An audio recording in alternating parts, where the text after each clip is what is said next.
Guys, जब धुरंधर आई थी तो सबने यही कहा था कि धुरंधर वाईआरएफ के पूरे स्पाई यूनिवर्स को खा गई है और ये बहुत हद तक सच हो गया है।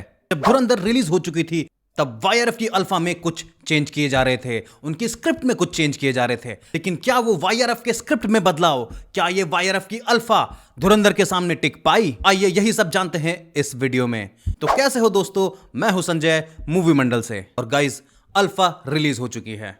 बस यही बताना था कि अल्फा रिलीज हो चुकी है। हेलो पिताश्री, आप बोलिए ना। एक जमाना था जब हम वाईआरएफ की फिल्मों का वेट किया करते थे। एक था टाइगर, पठान, ये कबीर और फिर आई धुरंधर।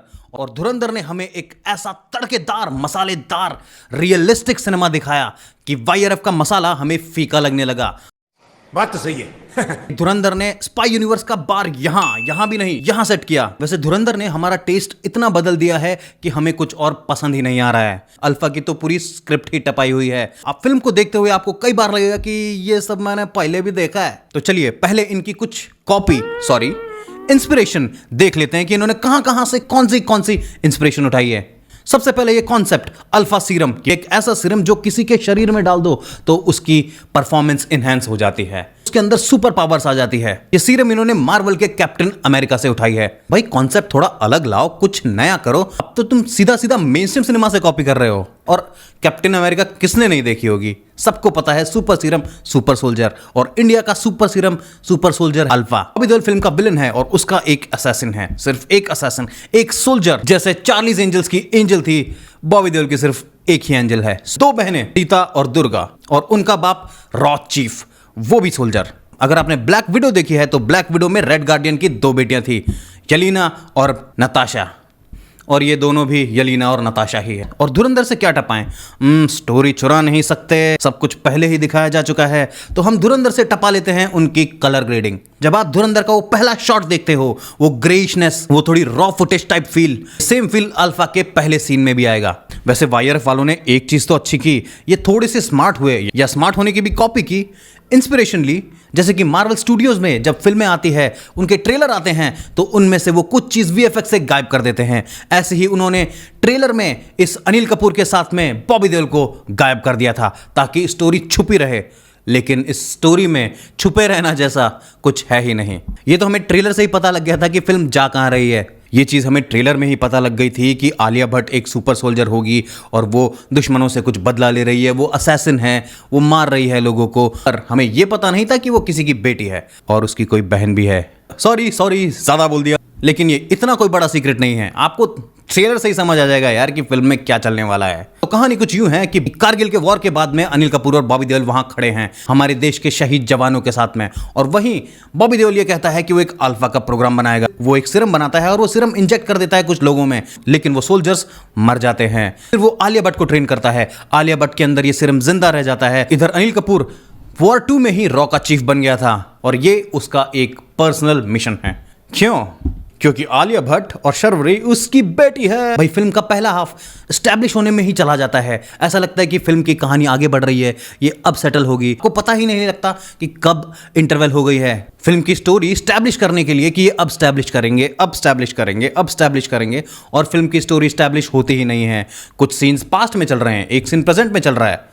बस सेकेंड हाफ में फिल्म ये भूल ही जाती है कि ये एक स्पाई यूनिवर्स फिल्म है, ये एक देशभक्ति की फिल्म है। ये बन जाती है एक फैमिली ड्रामा। कहानी नेशनल इशू से शिफ्ट होकर एक छोटे से विलन पर आ जाती है। वैसे फिल्म में ऋतिक रोशन भी है जो थका हुआ एक्शन करके वहां से चले जाते हैं। एंड में फिर वही चीज होती है कि हमारे पास पठान, जवान, टाइगर, कबीर, धूम वाला ऋतिक सब हैं। तो तुम उन लोगों के साथ काम करोगे? यहां पर फिल्म खत्म होती है। बात करें फिल्म की एक्टिंग की तो पूरा मजा लूटा है धर्मेंद्र जी के बेटे बॉबी देओल ने। इस फिल्म में बॉबी देओल सब पर भारी पड़े हैं। फिर अनिल कपूर, भाई एज के हिसाब से he has done a great job. Alia Bhatt ठीक ठाक लगी है, पर उनमें वो असैसिन वाली, वो फाइटर वाली फील उनके फेस पर आ ही नहीं रही है। इवन दो एक्शन चल रहा है लेकिन एक्शन में वो फील नहीं आ रही है। आई मीन एंजेलिना जोली के टॉम राइडर और स्कारलेट जोहानसन की ब्लैक विडो, इन दोनों को मिक्स करने की कोशिश की गई है आलिया के कैरेक्टर को बनाने के लिए। ये कोशिश बिल्कुल फेल हुई है। इमोशनल सीन्स ठीक ठाक है पर एक्शन तो भाई बिल्कुल नहीं। इस फिल्म की सबसे कमजोर कड़ी कोई है तो वो है इसका एक्शन। कब तक ये एक्शन के नाम पर ये टाइगर श्रॉफ वाला एक्शन हमें दिखाते रहेंगे। सरप्राइजिंगली आलिया के पास हर सिचुएशन में एक बाइक आ जाती है, जैसे उन्होंने इस फिल्म में कसम खा रखी है, गाड़ी नहीं चलाऊंगी, मैं बाइक ही चलाऊंगी। फिल्म में कहीं से भी एक बाइक मैजिकली अपीयर हो जाती है और आलिया उस पर बैठकर चली जाती है। एक सीन में आलिया और शर्वरी दोनों बाइक से निकल गई है। सारे गुंडों ने एक सेफ हाउस को घेर लिया है। अंदर है अनिल कपूर, शर्वरी और आलिया भट्ट। और अनिल कपूर बोलता है तुम दोनों निकलो। निकलने के लिए उनके पास में व्हीकल कौन सा है? 2 बाइक। वैसे वो दोनों एक बाइक पर भी जा सकती थी। फिर वो किसी सेफ हाउस के कोऑर्डिनेट्स पर जाते हैं। जो ये सेफ हाउस तक पहुंचने वाली जर्नी है, उसके किसी भी सीन को उठा लो आप, तो माउंटेन ड्यू या फिर थम्स अप, दोनों का ही कमर्शियल शूट कर सकते हो। कहीं वो पहाड़ पे लटक रही है, कहीं वो बाइक चला रही है, फिर से वो पहाड़ पे लटक रही है, नदी में कूद रही है। इन सारे मोन्टेजेस में 10 से 15 मिनट वेस्ट कर दिए। फिर वो लीड करते हैं ऋतिक रोशन पे। ऋतिक रोशन के फेशियल एक्सप्रेशन ऐसे थे कि उनसे ये काम जबरदस्ती करवाया जा रहा है। संस्कृत में एक श्लोक है, 30 सर्वथा वर्ज्यते, यानी किसी भी चीज की आप अति कर दोगे चीज खराब हो ही जाती है। और कुछ ऐसा ही हुआ इस फिल्म के साथ में। लेकिन इन्होंने पास्ट में हुए अपने क्रिटिसिज्म को बहुत ध्यान रखा है। इन्होंने इस फिल्म में कोई भी पाकिस्तानी प्रेम नहीं दिखाया। कैरेक्टर्स के नाम रखे सीता और दुर्गा, ताकि इनको भी कोई क्रिटिसाइज ना कर पाए। और बहुत ही सेफ खेलते हुए उन्होंने ये फिल्म बनाई है। अगर आप बोर हो रहे हैं और आप कुछ फीमेल ओरिएंटेड फिल्म देखना चाहते हैं तो आप देख सकते हैं अल्फा। आपको ये वीडियो कैसा लगा कमेंट में मुझे जरूर बताना। सब्सक्राइब